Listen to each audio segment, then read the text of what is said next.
Mali spacing nyo dito. Sinong gumawa ng background of the study nyo? Ako po, ma'am. Ikaw. Eh, yung part na to, sinong gumawa? Ako din po. Eh, dito? Ako din Ikaw po. din. Kayong dalawa, anong ginagawa nyo? Ano, ma'am? Ano po? See? Wala kayong masagot kasi hindi naman kasi inatulong eh. Halatang siya lang yung nagawa, siya lang may alam ng papel nyo. Mag-individual na lang kaya tayo para gumawa rin kayo. Ang unfair eh. Number 2, sino gusto sa Ma'am! Number 3, sino gusto? Ma'am! Ako po, ma'am. Ako po, ma'am. Ma'am! Ma'am! Sahin nyo lang i-analyze nyo. O, Jessica, baka gusto sumagot sa number 1. Ma'am? May Mari, magkaka-engineer na ako, oh. Graduate na yung anak ko. Kaya naman pala ayos na ayos ka. Alam mo, mas mukha ka pang gagraduate kaysa sa anak mo. Iba yung ganda mo ngayon, ayos na ayos ka. Mas nagmukhang nanay pa talo yung anak mo kaysa sa'yo. No offense na. yung hindi pa.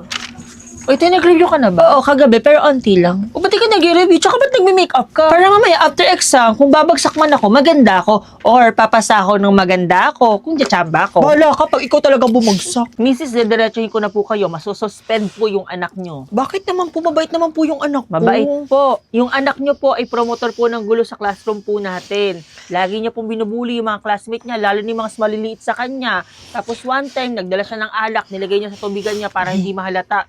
Pinashot niya po lahat ng mga classmate niya. Maaga kami nag-dismiss ng klase kasi lahat sila lasing. Ngayon po, mabait po ba? Ay, ma'am. Buti pumasok ka. Grades mo, tignan mo. Ay, ma'am, ba't wala po akong mga grades? Ay, wala ba? Eh, wala talaga yan. Wala naman ako marirecord dyan. Di ka nagpapasa ng mga requirements eh. Wala ka rin mga quizzes tsaka exam kasi napasok ka lang kung kailan mo gusto. Ma'am, makakagraduate po ba ako? Oo naman. Basta mag-remedial ka from quiz 1 to quiz 5 sa faculty yun ha. Pati mga exam natin sa faculty din. Tapos ipasa mo yung mga portfolio na kulang mo, yung mga essay yung mga hindi mo pinasa. Pag-graduate ka. Bi, ano nga ulit yung susulat namin dito sa visual aids natin? Hindi nyo pa rin tapos yung visual aids natin? Ngayon yung report kaya natin. Yun yung problema sa inyo, masyado yung kampante pag tayo magkakagrupo eh.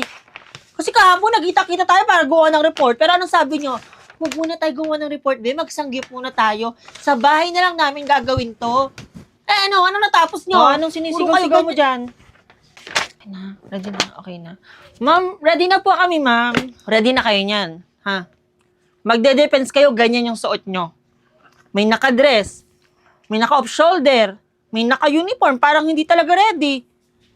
Ha? Saan ba kayo makapupunta? JS Prom? Ganyan yung mga suot nyo?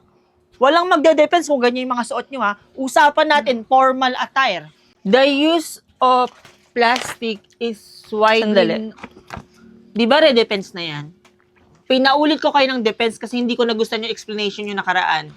Tapos, papakitaan nyo na naman ako ng ganyan?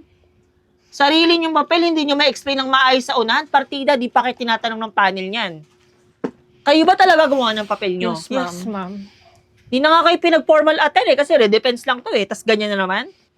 Ano?